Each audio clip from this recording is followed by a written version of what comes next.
India में एक इंसान ने आकर ये कहा था कि मैं तो कहूंगा नहीं, खुद सुन लीजिए क्या कहा था उन्होंने। मच्छर, डेंगू, कोरोना और मलेरिया ऐसी चीजें हैं जिन्हें हम विरोध नहीं कर सकते। हमें उन्हें नष्ट करना होता है। सनातन धर्म भी इसी तरह है। हमारा पहला काम सनातन धर्म को नष्ट करना है और उसके खिलाफ केवल विरोध करना है। सनातन धर्म जहाँ एक मच्छर को मारना भी पाप है, उसी धर्म को मच्छर समझ के मार के मिटा देने की बात की जा रही है। आपको लगता है ये संभव है? मैं कहूंगा ये असंभव है। और क्यों? मैं आपको जवाब देता हूँ। आप जानते हैं सनातन धर्म को सनातन धर्म ही क्यों कहा जाता है? सनातन के अलावा कोई और नाम भी दे सकते थे, गाय धर्म, फूल धर्म, सनातन ही क्यों? क्योंकि सनातन का मतलब होता है ऐसी चीज जो कब शुरू हुई कब खत्म होगी किसी को नहीं पता है। और हमारा कल्चर इसी कॉन्सेप्ट में मानता है, सर्कुलर कॉन्सेप्ट। हमारा कल्चर कहता है युग कब शुरू हुए थे कब खत्म होंगे किसी को नहीं पता, एक के बाद एक आते रहते हैं। हमारा कल्चर कहता है कर्म जैसा करोगे वैसा भरोगे, सर्कुलर वे में लाइफ चलती रहती है। हमारा कल्चर कहता है आत्मा कब शुरू हुई थी कब खत्म होगी, ये तो केवल शरीर बदलती रहती है। इनफैक्ट इस नेचर में जितनी चीजें हैं वो भी सनातन धर्म ही है। आप देखिए बारिश को, नदियों से पानी जाता है बादलों में, बादलों से फिर से जमीन पर और जमीन से फिर से नदी में। अब नदी में पहले पानी आया था बादल में, क्या पता, ये तो वही हो गया। मुर्गी पहले आई अंडा, ये भी खुद में सनातन है। यानी पूरा कुदरत ही सनातन है, क्योंकि ये कब शुरू हुआ कब खत्म होगा किसी को नहीं पता है। तो क्या आप पूरे कुदरत को मिटा दोगे? क्योंकि हमारे लिए तो पूरा कुदरत ही सनातन धर्म है। हम तो हर चीज की पूजा करते हैं, छोटी से छोटी चीज की भी पूजा करते हैं। सांप हो जाए या नेवला हो जाए, हम दोनों की पूजा करते हैं। लेकिन अगर इनको ये लगता है ना कि सनातन धर्म मंदिर को तोड़ने से, मंदिर में भगवान है उनको मिटा देने से मिट जाएगा, तो आप गलत है। क्योंकि अगर आप मंदिर तोड़ दोगे तो हम ऐसे हैं कि हम घर में भी मंदिर बना लेंगे, और अगर आप हमारे घर को तोड़ दोगे तो हम हमारे भगवान को गले में पहन लेंगे, हाथ में पहन लेंगे। अगर ये हाथ काट दोगे और गला काट दोगे तो हम इसी शरीर को जलाकर उस भस्म की भी पूजा करेंगे, क्योंकि उस भस्म में भी हम शिव को देखते हैं। तो आपको लगता है कि सनातन धर्म को मिटाना इतना आसान है? बिल्कुल आसान नहीं है। क्योंकि कुछ ऐसी चीज मैंने अभी अभी देखी है कुछ दिन पहले, जिसने मुझे खुश कर दिया कि ऐसा भी हो सकता है। मैं आपको बताता हूं मैंने क्या देखा। सबसे पहले मैंने शुरुआत में आपको क्या कहा था कि अगर आप हनुमान चालीसा वगैरह काम करते करते पढ़ लेते हैं तो आप गलत कर रहे हैं। लेकिन मैंने ये भी कहा था कि आप सही भी कर रहे हैं। मैंने ऐसा क्यों कहा कि आप सही कर रहे हैं? क्योंकि हम हमारे भगवान को हमारे फोन में भी देखने लगे हैं, हम हमारे गले में उनको पहनने लगे हैं, हम हमारे भगवान को हमारे साथ हमेशा लेकर चल रहे हैं। लेकिन क्या गलत कर रहे हो ये मैं बताता हूं। आपने ऑब्जर्व किया है कोई भी मंत्र से पहले ओम आता है? क्यों आता है? क्या जरूरत है ओम की? आप देखिए हनुमान चालीसा शुरू होती है उससे पहले श्री गुरु चरण आता है और लास्ट में भी 2 लाइन आती है।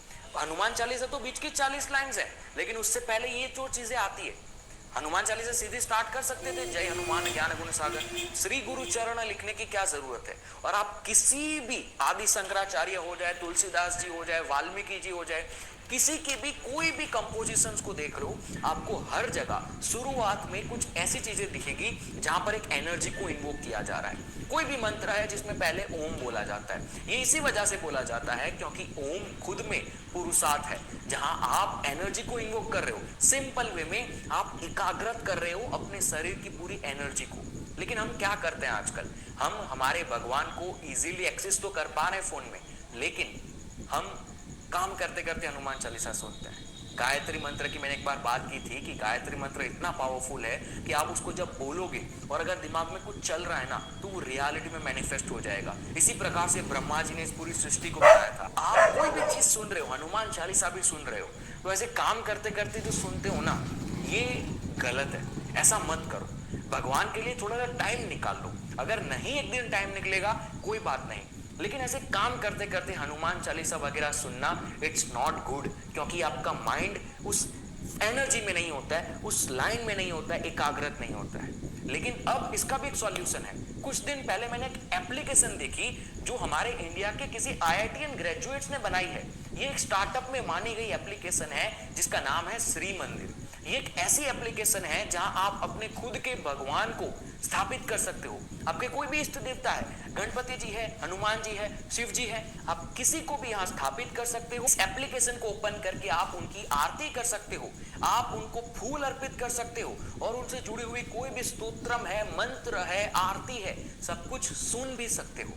मतलब बस में बैठे बैठे भी जो आप कर रहे थे उसको एकाग्रत होकर कर सकते हो।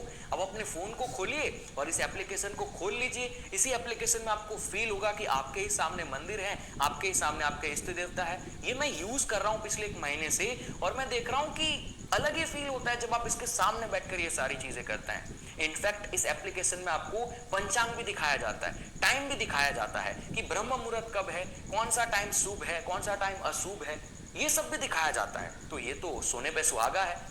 तो ये एप्लीकेशन मैंने मेरे घर में भी बहुत सारे लोगों को दिखाई और सबको पसंद आई।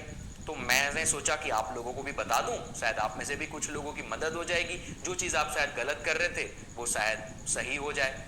आप जब भगवान का नाम लो, एकाग्रत होके लो। तो अगर आप इसको डाउनलोड करना चाहते हैं, लिंक डिस्क्रिप्शन में होगी, या आप ऑनलाइन अपने फोन में जाकर श्री मंदिर लिखिए और आपको एप्लीकेशन देखने को मिल जाएगी। हम ऐसे स्टार्टअप को सपोर्ट कर सकते हैं क्योंकि ये सनातन धर्म को मिटा नहीं रहे हैं, बल्कि इस टेक्नोलॉजी में भी लेकर आ रहे हैं। टेक्नोलॉजी को तो मिटाना संभव है अब, और इसी टेक्नोलॉजी में हमारे भगवान को भी लेकर आ गए। भगवान का नाम ऐसे लो कि भगवान को सुनाई दे कि आप उनका नाम ले रहे हैं।